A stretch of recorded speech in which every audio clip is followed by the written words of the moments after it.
Buenos días, hermanos. Estamos meditando en nuestra serie Plan Perfecto y estamos ahí caminando junto a José en el desarrollo de esa etapa tan importante de la historia humana. Y nosotros sabemos que esperar a veces duele, casi siempre, ¿no?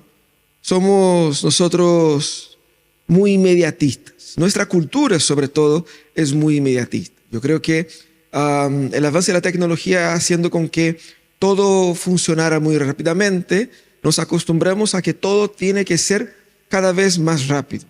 Y eso hace con que esperar sea aún más doloroso. En el pasado, cuando queríamos conectarnos con una persona, teníamos que enviar una carta, eran días. Hoy día nos da ansiedad si nos dejen visto en el WhatsApp, ¿cierto?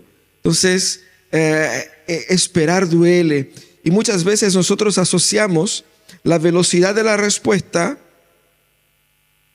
la inmediatez de la respuesta, con el amor y la atención. Si usted le escribe a alguien, le manda un correo y te responden en 5 minutos, es porque hay eficacia, hay atención, hay respeto. Pero si te responden en 2 días, ahí nomás. Si no te responden, peor. Entonces nosotros tenemos esa evaluación y muchas veces proyectamos eso incluso hacia Dios. Y el tema es que la vida humana es hecha de muchos procesos que toman tiempo. Y el tiempo muchas veces está asociado está asociado a la calidad de lo que se produce. Ustedes saben que uno de los relojes más caros del mundo, un Philippe Patek, hecho allá en Suiza, una única pieza puede tomar hasta 2 años en ser completada. Un único reloj. Los más baratos van a salir por más de $100,000 y de ahí para arriba y llegan los millones. Un único reloj. 2 años. Pero el reloj que compramos en el súper se toman de 5 a 10 minutos en ser producido. Y obviamente va a costar entre 5 a 10 mil pesos. La velocidad del proceso muchas veces está asociada a la baja calidad del producto. Y la obra que Dios está haciendo en nuestras vidas es una obra que por naturaleza está siendo realizada por Dios con la debida calidad y en su debido tiempo. Y el Señor se toma su tiempo. Y es interesante porque cuando vamos para la historia de José, nos damos cuenta de que el Señor sí tomó su tiempo. El Señor le había dado un sueño a José cuando él tenía 17 años, pero todavía no lo cumplía. Y en vez de avanzar para adelante, parece que José andaba para atrás. Y ahora no solamente era esclavo, pero nos dimos cuenta de que también pasó a ser un esclavo posiblemente condenado, encarcelado y con la vida que pendía de un hilo ahí. Ese es el texto que vamos a meditar en esa mañana, el texto que está ahí en Génesis, el final del capítulo 39, donde dice que él fue echado a la cárcel por las mentiras de la mujer de Potifar, y el capítulo 40 de sus avances ahí. Tenga su Biblia abierta en ese texto para que podamos ir avanzando en esa lectura a la medida en que vamos avanzando en el mensaje. ¿Ok? Es importante entender aquí un paralelo entre esos 2 momentos. Hay un momento donde José estaba en la casa de Potifar.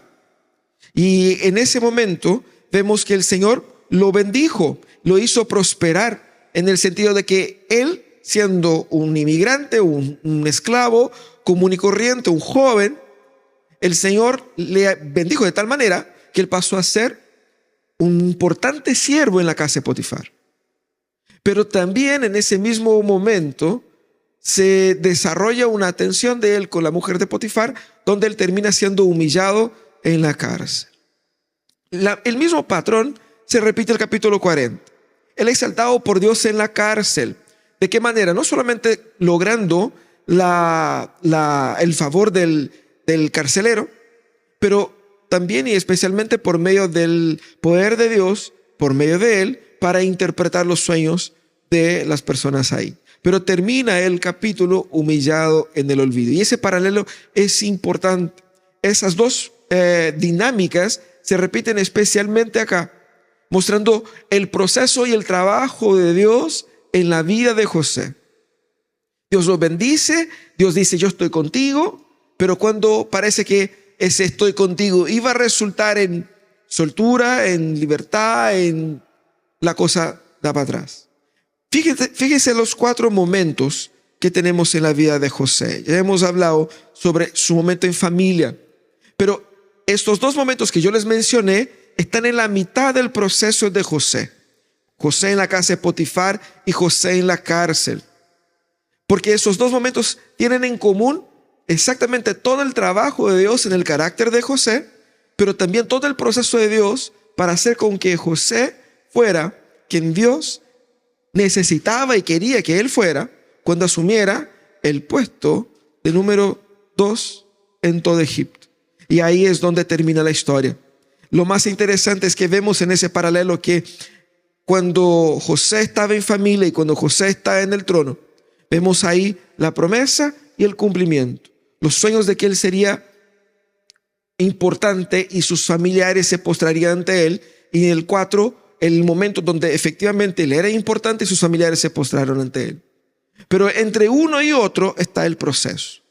Y vimos la semana pasada la primera etapa de este proceso y hoy día vemos la segunda etapa de ese proceso y vamos a aprender juntamente con José a cómo entender, interpretar y asimilar el proceso de Dios para nuestras vidas y también cómo el pueblo de Dios debiese aprender a vivir sus propios procesos, ese pueblo que estaba saliendo de Egipto. Porque recuerden, el texto que estamos leyendo fue entregado al pueblo de Israel cuando ellos estaban en el desierto, saliendo de Egipto al punto de ingresar a la tierra prometida. Y ellos también necesitaban entender que Dios tenía su tiempo, Dios trabajaba en sus procesos. Y es importante que ellos, así como nosotros, entendamos cómo eso funciona. Podemos aprender 3 cosas acá. Primero, podemos aprender que la cárcel es necesaria.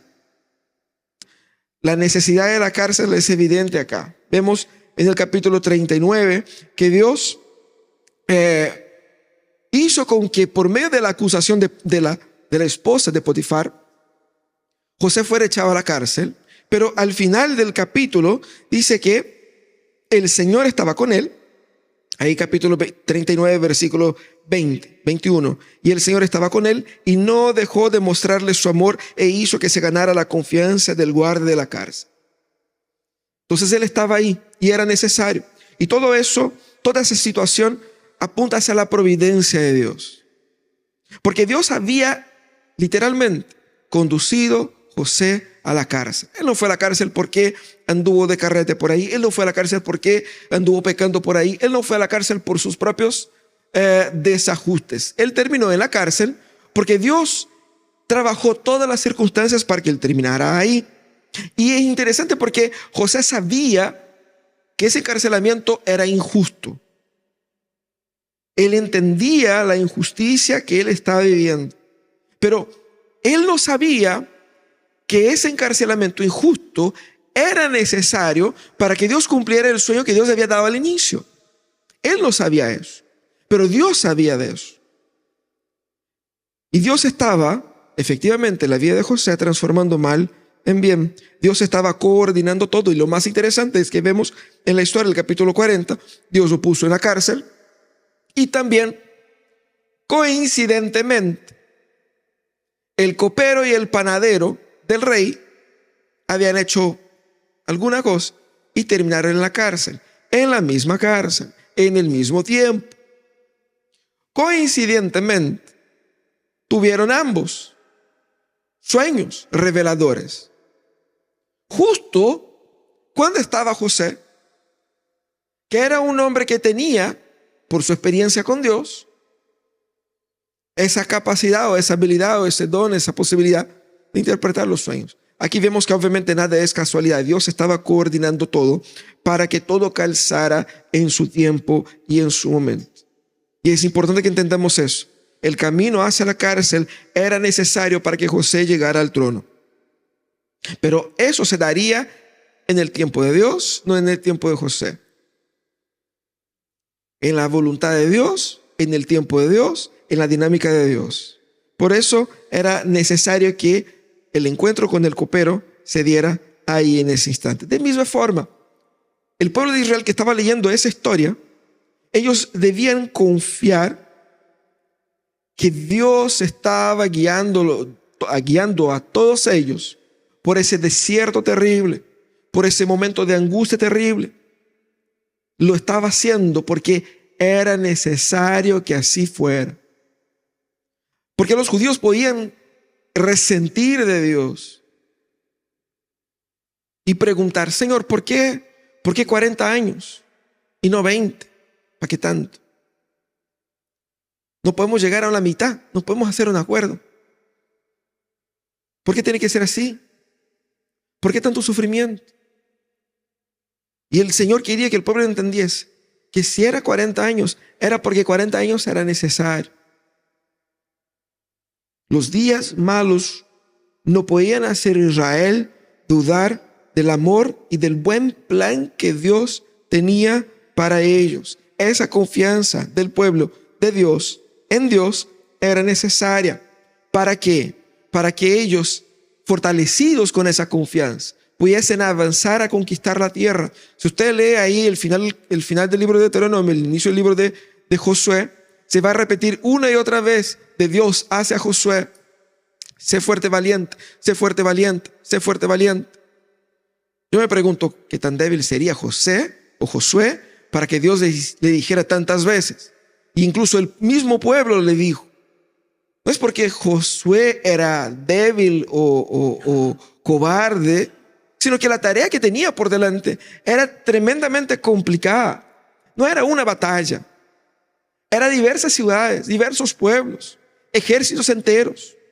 Era muy complejo. No era solo administrar un pueblo, sino que era administrar un pueblo en batalla. Y como vemos en el libro de Josué, bien complejo. Por eso era muy importante que el pueblo de Dios confiara en el Señor. Pero confiar en el Señor es entender que la cárcel es necesaria, el desierto es necesario, el momento de espera, esa angustia de todavía no haber llegado, ese tiempo es necesario. Dios no nos ama menos porque nos hace pasar por el valle o por el desierto. Dios no nos ha abandonado porque nos ha dejado a nosotros en momentos de tensión, de angustia, de espera, de no haber llegado hacia donde queremos llegar. Debemos entender eso, sobre todo porque la cárcel es como escuela para el carácter. En la casa de Potifar vemos aspectos del carácter de José que fueron evidenciados y trabajados. Él se desarrolló como un hombre leal, demostró su fidelidad al Señor, demostró capacidad de gestión. Él desarrolló esas habilidades ahí, él aprendió ahí. Dios estaba trabajando en José las habilidades que él necesitaba como gobernante de Egipto. Pero él tenía que pasar por la escuela. Pero había algo más que José tenía que aprender. Y ese algo más él aprendió solamente en la cárcel, por medio de la espera, por medio de la humillación. Y es muy interesante que cuando Dios quiere poner a alguien en posición de importancia, Él primero lo humilla. Esa dinámica de bendición y humillación, exaltación y humillación en la vida de José es el proceso de Dios quebrantando su carácter, moliéndolo, humillándolo, para que él fuera un hombre de Dios en el puesto de Dios. Nosotros pensamos que no necesitamos ser humillados, pero Dios sabe que sí. Y nosotros también lo sabemos, pero solo no queremos admitir. Y muchos de los sufrimientos que vivimos en la vida es bendición de Dios, es escuela de Dios. Si la cárcel era necesario, la cárcel también es bendición de Dios para José como para nosotros. De manera que nosotros nunca seremos lo que tenemos que ser en el futuro, sino pasamos por las desventuras y el sufrimiento de la vida presente.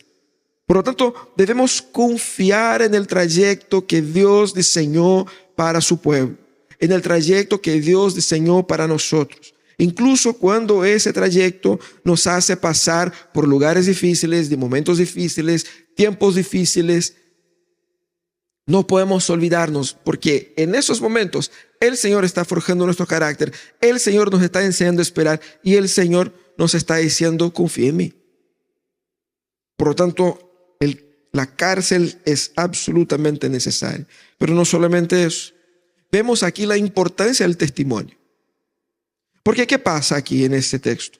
Vamos al versículo 6 del capítulo 40, dice: estaban ahí los prisioneros,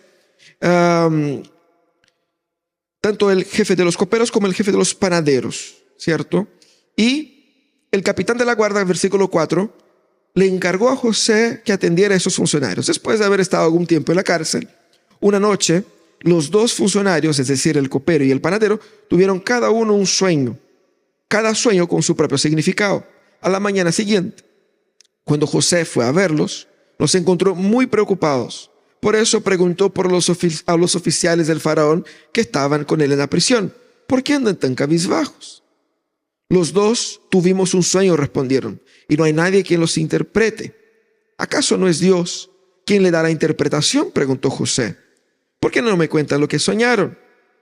Entonces el jefe de los coperos contó a José el sueño que había tenido, y ahí cuenta el sueño. Es muy interesante la postura de José en la cárcel. El jefe de la cárcel lo había puesto como encargado ahí, sirviendo a los otros prisioneros en lugar del jefe, ¿no? Y él se acerca a estos dos y hace esa pregunta: ¿por qué andan tan cabizbajos? ¿Por qué están entristecidos? Una pregunta que denota obviamente la preocupación con estos hombres. No tenemos ninguna información si había algún vínculo de amistad o de enemistad o qué onda era. Pero José identifica la angustia de esos prisioneros. Y él puede decir: no es mi problema. Él podía decir: yo no tengo nada que ver con eso. Estoy solo haciendo mi pega es venir acá y servirles así. Si su corazón está tristecito, eso no es problema mío. El mío tampoco está en sus mejores días, porque yo estoy acá injustamente. Y además de estar acá injustamente, terminé siendo obligado a servir a otros siervos. Entonces José tenía sus propios problemas. Pero él se preocupa por estos hombres. Y no solamente se preocupa a modo de curiosidad o de cauín, sino que se preocupa y les propone una solución. Porque ellos estaban angustiados, porque ellos habían tenido un sueño. En esa cultura, ya hemos contado acá, había en ese mundo antiguo la idea de que el sueño muchas veces significaba una revelación de algo que podría suceder en el futuro. Ellos tenían una cuenta pendiente con el rey, tenían una demanda ahí que estaba en proceso de ser juzgada. Entonces ellos sabían lo que habían hecho y tuvieron esos sueños y sabían que ese sueño se refería al final de su situación legal. Por lo tanto, esa ansiedad de tener algo y no saber la respuesta. Y así que en esa cultura, cuando se tiene un sueño así, se consulta a los profesionales, a los especialistas. Y había en Egipto personas pagadas, importantes, sabios, magos, que se dedicaban al oficio de la interpretación de estos sueños. Pero ellos estaban en la cárcel y no tenían acceso a esa gente. Entonces estaban angustiados porque sentían que tenía una dirección, pero no sabía cuál. Y eso los había dejado bastante angustiados. Y así que José va y se ofrece. Pero ¿qué hace José? Cuando José se ofrece con una expresión muy importante acá. Él dice: ¿acaso no es Dios? Y aquí es Dios, él hace referencia al Dios del pacto. ¿Acaso no es Yahvé quien le da la interpretación? Poniendo a Jehová por encima de todos estos intérpretes populares en Israel. Él da testimonio del Dios del pacto. Y dice que ese Dios del pacto es su Dios. Y ese Dios del pacto que da interpretación de los sueños, habla por medio de él. Entonces, él da testimonio en ese momento cuando no era necesario, fíjense. Pero es exactamente por cuenta del testimonio que él da, por cuenta de la buena onda y la disposición, la preocupación con el otro. Es eso lo que termina abriendo la puerta, humanamente hablando, para que futuramente José salga de la cárcel. Mira qué interesante. Aquí vemos que José tenía confianza de que Dios le podía usar y al mismo tiempo demostraba cuidado y preocupación por esos prisioneros. La iniciativa de José apunta hacia un aspecto muy importante en la vida de José, ese carácter redentor. En ese momento, José fue una luz en la cárcel. Y es exactamente lo que Moisés quería que el pueblo de Israel, al leer ese texto, entendiera.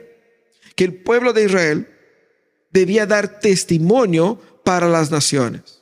Dios no llamó a Israel, como dice en Deuteronomio, porque ellos eran bacanes, bonitos y lindos, porque ellos eran los mejores del mundo. Dios los llamó, como dijo allá en Génesis 12, para que ellos fueran una bendición para todas las familias de la tierra. Por lo tanto, ellos tendrían que vivir para dar testimonio, para dar luz en medio de la oscuridad. Y eso era como el pueblo debiera entender la historia de José. José estaba sirviendo gente que no merecía ser servido, que no conocía al Dios de Israel. Pero José tampoco merecía estar ahí. Pero al fin del día no importa, lo que importa es que Dios estaba usando el pueblo de Israel por medio de José para bendecir a estas personas.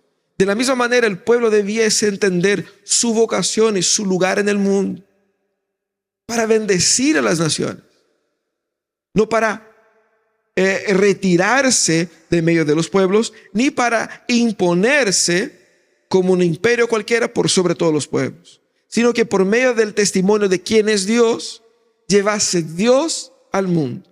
Esa era la función de Israel, no para ser un gueto, ni una fuerza opresora, sino que Israel debiera aquí imitar la piedad de José,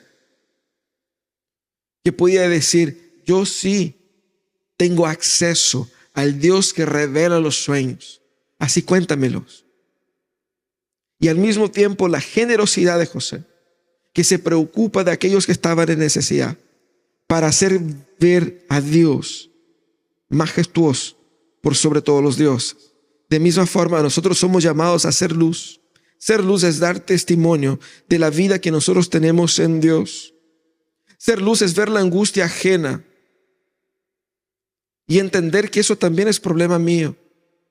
Porque si Dios me puso en una situación que me permite ver la angustia ajena, es porque Dios seguramente quiere que yo haga algo en ese sentido. Y eso es ser luz.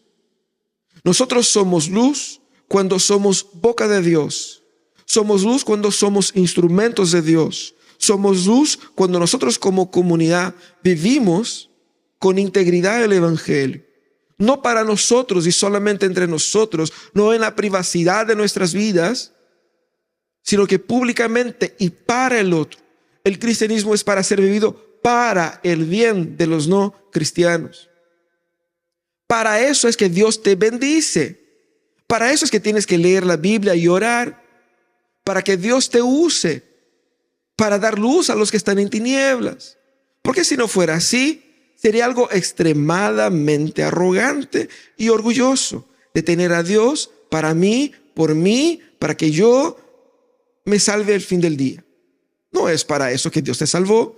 Dios te salvó para usarte a ti, para que por medio de ti Él sea glorificado en la vida de otras personas. El testimonio es muy importante, sobre todo cuando nosotros estamos en nuestros peores días. Porque Dios no nos pone en nuestros peores días así por nada. Porque muchas veces es exactamente en estos días que encontramos nosotros personas que están también en sus peores días. ¿Y saben lo que encontramos en los peores días? Encontramos la verdad de que el mundo no gira alrededor de mi personita amada y querida. No se trata solo de ti, no se trata solo de tus problemas. Tu problema puede ser muy grande, no es el más grande del mundo. Dios tiene su lista de prioridades y créeme, nosotros no somos todos los días la prioridad número uno de Dios. Pero tampoco significa, como mucha gente dice, no, es que yo no le pido nada a Dios porque Dios tiene cosas más importantes que hacer. Eso es disminuir a Dios. Y muchas veces eso es tan arrogante como decir yo soy autosuficiente. No es eso. Tenemos que entender que Dios nos conduce a días difíciles para que encontremos otras personas en sus días difíciles. ¿Y sabe cuál es la diferencia entre nosotros en los días difíciles y una persona sin Cristo en los días difíciles? Es que nosotros tenemos la luz de Dios. Nosotros tenemos la fortaleza de Dios. El Espíritu Santo de Dios habita en nosotros. Porque aquí vemos en la historia, Dios estaba con José. Y por estar con José, Dios bendijo al copero. Pero José tenía que estar en la cárcel para bendecir al copero. Porque al bendecir al copero, Dios bendice a todo Egipto y todo el pueblo que estaba en esa región, porque se vino una hambruna, y es exactamente por medio de José que Dios va a librar no solamente el pueblo de Egipto, como la gente alrededor, incluyendo el pueblo del pacto de la hambruna que se vendría. Mira cómo es importante dar el testimonio del Señor, porque el Señor utiliza eso para su obra maestra. Y así, cuando damos testimonio, somos luz, incluso en la cárcel, el Señor se glorifica. Pero por fin vemos la importancia de reconocer la supremacía de Dios sobre los ídolos. Porque ellos contaron los sueños a José. Dice el copero: soñé que enfrente a mí había una vid, la cual tenía 3 ramas, versículo 10. En cuanto la vid echó brotes, floreció, maduraron las uvas en los racimos, y yo tenía la copa del faraón en la mano. Tomé las uvas, exprimí en la copa, y luego puse la copa en manos del faraón. Entonces José dijo: esta es la interpretación de su sueño. Las 3 ramas son 3 días. Dentro de los próximos 3 días el faraón lo indultará a usted y volverá a colocarlo en su cargo. Usted volverá a poner la copa del faraón en su mano, tal como lo hacía antes cuando era su copero. Yo le ruego que no se olvide de mí, por favor. Cuando todo se haya arreglado, háblele usted de mí al faraón para que me saque de esta cárcel. A mí me trajeron por la fuerza de la tierra de los hebreos. Yo no hice nada aquí para que me echaran en la cárcel. Mira qué interesante hasta aquí lo que vemos. El copero cuenta su sueño. Copero y panadero eran personas de muchísima importancia en la esfera de la monarquía en Egipto. Porque el temor al envenenamiento daba a estas personas un nivel de influencia y de cercanía y de importancia exageradamente grandes. Por lo tanto, estos 2 hombres eran exactamente aquellos que daban de comer y de beber al faraón. Y había una sospecha entre ambos. Algo había pasado. Por lo tanto, esa promesa, ese pedido que hace José a ellos, es entendiendo que ellos tenían influencia sobre el faraón. Entonces José interpreta aquí el sueño del copero. Seguramente el copero fue el primero en decir su sueño, porque estaba seguro de su inocencia. Le cuenta el sueño y José le da una interpretación positiva. El versículo 16 dice: al ver que la interpretación había sido favorable, el jefe de los panaderos dijo a José: yo también tuve un sueño. En ese sueño llevaba 3 canastas de pan sobre la cabeza. En la canasta de arriba había un gran surtido de repostería para el faraón, pero las aves venían a comer de la canasta que llevaba sobre la cabeza. José respondió: esa es la interpretación de su sueño. Las 3 canastas son 3 días. Dentro de los próximos 3 días, el faraón mandará que a usted lo decapiten y lo cuelguen de un árbol, y las aves devorarán su cuerpo. Como que al parecer esa interpretación no le fue muy favorable. Mira qué interesante.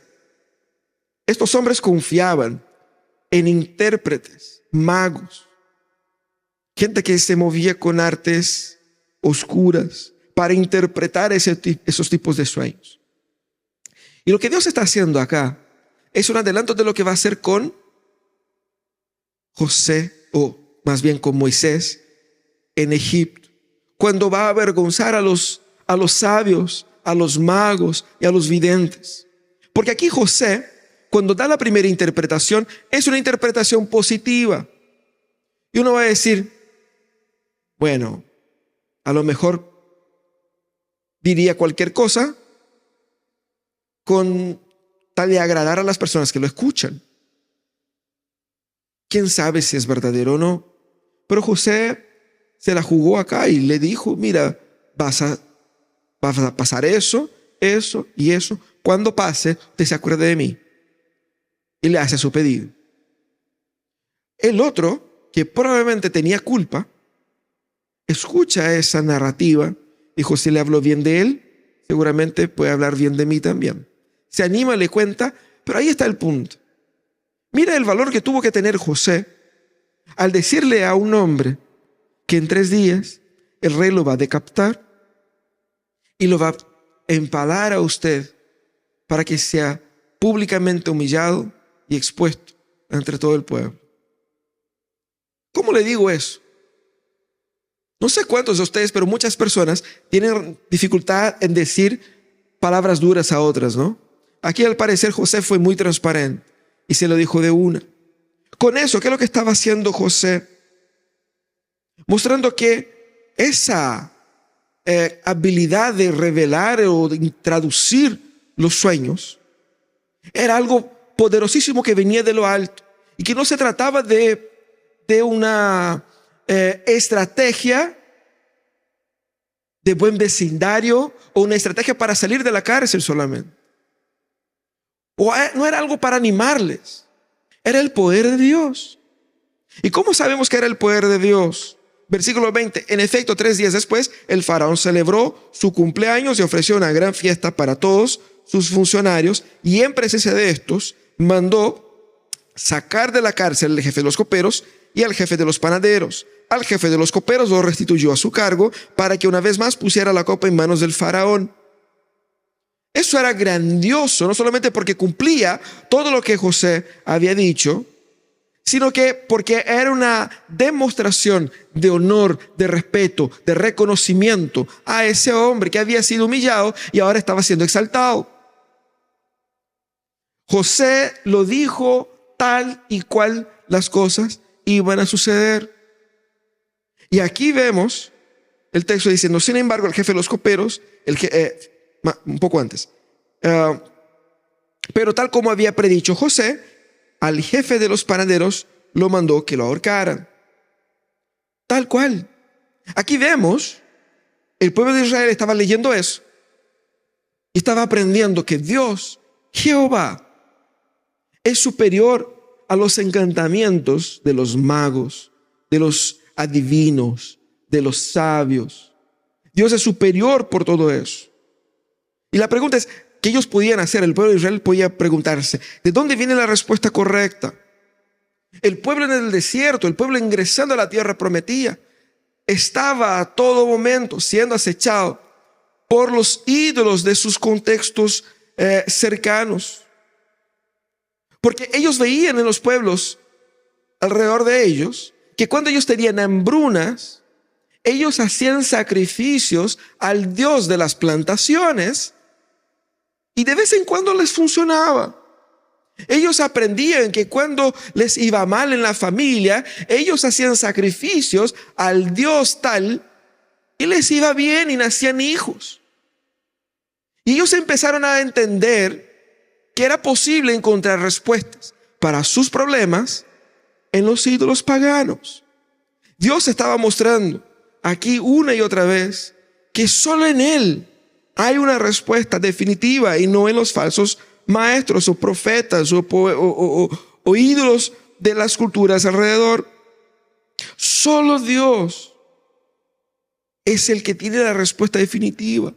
Y más, Dios es aquel que tiene la respuesta para todo tipo de problema. Es Dios solucionando, es Dios revelando, es Dios guiando. Y así el pueblo debiese confiar en Dios.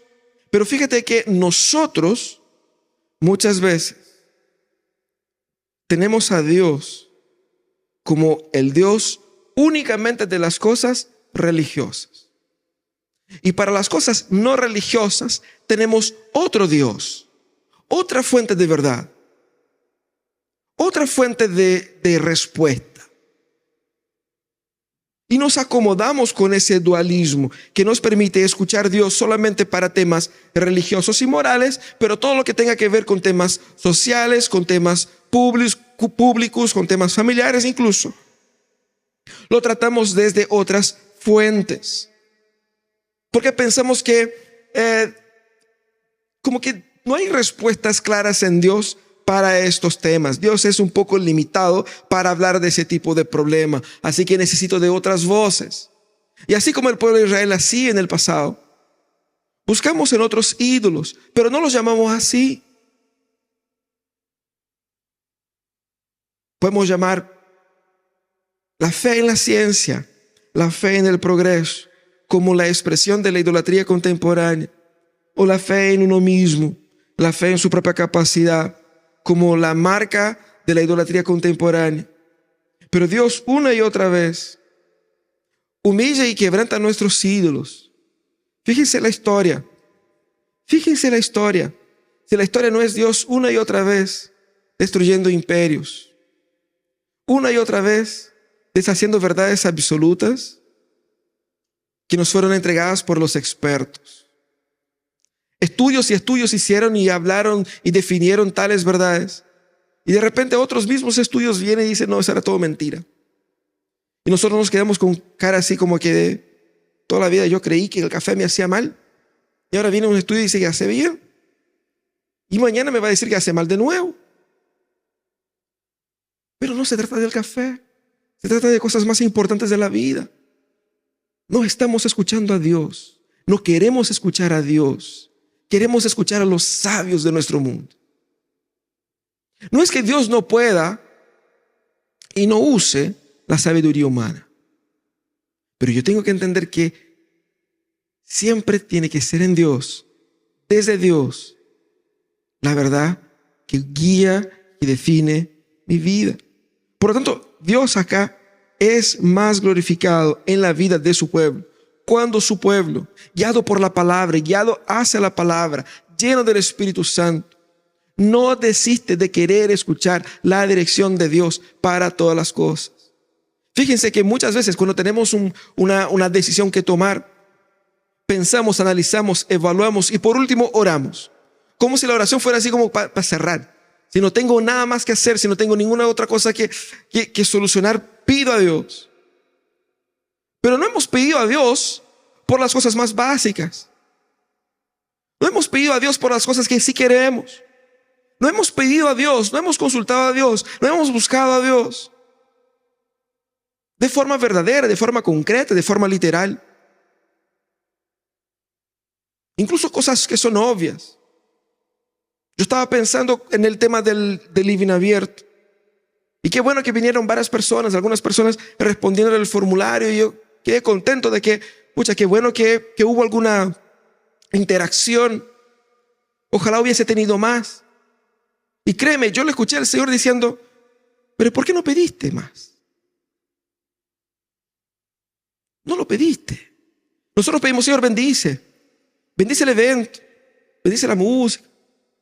Pero no pedimos lo que realmente importa.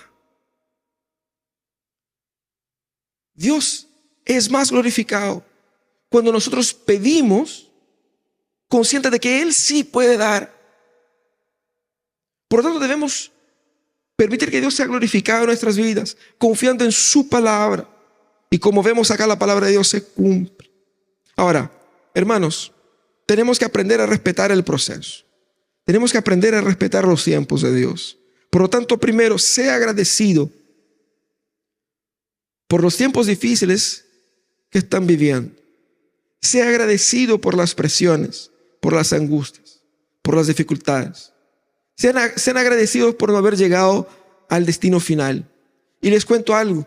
Ese periodo de de cárcel, ese periodo de desierto, ese periodo de valle, ese periodo de dificultad, es un periodo que la Biblia llama de vida humana antes del regreso de Jesús. No llegaremos en esa vida. No disfrutaremos de la paz absoluta, plena y de la resolución de nuestros problemas, del fin de la angustia, del dolor en esa vida. Debemos vivir en la expectativa del regreso de Jesús, en la expectativa de encontrarnos con Él, vivir en el proceso, vivir el ya y el todavía no. Cristo ya vino, ya inició su reino, pero todavía no ha consumado. Entonces vivimos en esa tensión. Sea agradecido por estar donde Dios te puso. Sea agradecido por de repente ese jefe mala onda o ese funcionario que es flojo. Sea agradecido por las tensiones en la familia, por las tensiones en la sociedad. Porque Dios te está enseñando ahí, Dios te está formando ahí y Dios te está dando ahí la oportunidad de que tú puedas crecer de una manera que no pudieras crecer de otra forma. ¿Y crecer para qué? Para que Él te pueda usar más para bendecir a otros, para que su plan, el plan de Él en su vida pueda ser cumplido.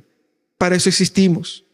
Por lo tanto, cultiva la piedad y la fe que te van a permitir ser luz en ese momento en el que estás. Lo que dijimos la semana pasada, abandona el rencor, abandona el remordimiento, abandona la crítica, abandona, ay, porque yo soy el más sufriente, ay, porque yo soy el que más injustizado, ay, porque nadie me ama, nadie me quiere, nadie me llama, nadie me abraza, nadie me da nada. Tenemos todo en Jesús, incluso y sobre todo en los momentos de dificultad. Por lo tanto, cultiva la piedad. Busca ser lleno del Espíritu, lleno de la palabra, para que tú puedas ser luz en las tinieblas donde Dios te puso. Y por sobre todo, glorifica a Dios en tu vida, tomando la palabra de Dios por sobre cualquier otra palabra. La verdad de Dios como verdad definitiva. Bajo riesgo de ser y ridiculizado, bajo riesgo de ser ninguneado, bajo cualquier tipo de amenaza. Glorifica a Dios tomando su palabra por sobre cualquier otro. Confía en el proceso, sé luz en el proceso y no dudes del poder de Dios durante el proceso. Porque Dios tiene un plan y el plan de Dios es perfecto. Amén.